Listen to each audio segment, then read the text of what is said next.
بہت ہی پرانے وقتوں کا قصہ ہے۔ ایک بادشاہ تھا جس کی 3 بیٹیاں تھیں۔ بادشاہ اپنی بیٹیوں سے بہت محبت کرتا تھا۔ ایک دن اس نے فیصلہ کیا کہ وہ اپنی بیٹیوں کا امتحان لے گا تاکہ وہ جان سکے کہ وہ اسے کتنی محبت کرتی ہیں۔ بادشاہ نے اپنی تینوں بیٹیوں کو اپنے سامنے بلایا اور ایک ہی سوال کیا، تم مجھے کتنا پیار کرتی ہو؟ سب سے بڑی بیٹی نے جواب دیا، ابا جان، میں آپ سے اتنی محبت کرتی ہوں جتنی دنیا کے تمام ہیروں سے۔ بادشاہ نے خوش ہو کر کہا، بہت خوب۔ پھر اس نے دوسری بیٹی سے یہی سوال کیا تو اس نے کہا، ابا جان، میں آپ سے اتنی محبت کرتی ہوں جتنی دنیا کے تمام سونے اور چاندی سے، بلکہ اس سے بھی زیادہ۔ بادشاہ نے مسکرا کر کہا، قبول ہے۔ اب باری سب سے چھوٹی بیٹی کی تھی۔ اس نے کہا، ابا جان، میں آپ سے اتنی محبت کرتی ہوں جتنا کہ دنیا میں موجود نمک سے۔ بادشاہ اس کے جواب پر حیران رہ گیا، یہ تم نے کیا کہا؟ لگتا ہے میں نے تمہاری بات غلط سنی۔ بادشاہ غصے سے بولا، ابا جان، میں نے کہا کہ میں آپ سے اتنی محبت کرتی ہوں جتنی نمک سے۔ اس نے دوہرایا، تمہاری ہمت کیسے ہوئی؟ بادشاہ نے غضبناک ہو کر کہا، تمہاری بہنیں مجھ سے ہیروں اور سونے جیسی محبت کرتی ہیں اور تم صرف نمک جیسی۔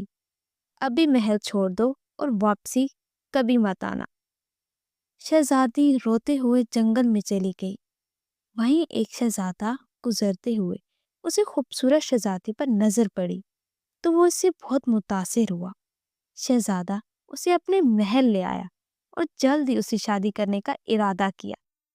نوجوان شہزادی نے شہزادے سے کہا، میں تبھی تم سے شادی کروں گی جب میرے والد بادشاہ اس شادی میں شریک ہوں گے۔ افسوس کی بات یہ ہے کہ میرے والد مجھ سے ناراض ہیں اور انہوں نے مجھے محل میں کبھی بھی واپس نہ آنے کا حکم دیا ہے۔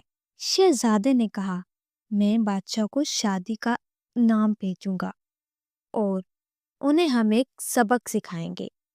شہزادے نے بادشاہ کو شادی کی دعوت بھیجی، لیکن سمجھدار شہزادے نے دعوت میں یہ نہیں لکھا کہ وہ بادشاہ کی سب سے چھوٹی بیٹی سے شادی کر رہا ہے۔ شادی کے دن جب بادشاہ آیا تو وہ شہزادے کے ساتھ دسترخوان پر بیٹھ گیا۔ بادشاہ نے ایک لقمہ لیا اور کہا، اس کھانے میں تو نمک ہے ہی نہیں، میں اسے نہیں کھا سکتا۔ اتنی دیر میں ایک پردے کے پیچھے سے ایک نوجوان لڑکی نمک لے کر آئی اور کھانے میں شامل کرنے لگی۔ بادشاہ نے پہچان لیا کہ یہ اس کی چھوٹی بیٹی تھی جو اپنی بات سچ ثابت کر رہی تھی کہ نمک کے بغیر کھانے کا کوئی مزہ نہیں۔ بادشاہ کو اپنی غلطی کا احساس ہوا اور اس نے اپنی بیٹی کو خوشی سے گلے لگا لیا۔ اس دن کے بعد بادشاہ اور شہزادی خوشی خوشی زندگی گزارنے لگے۔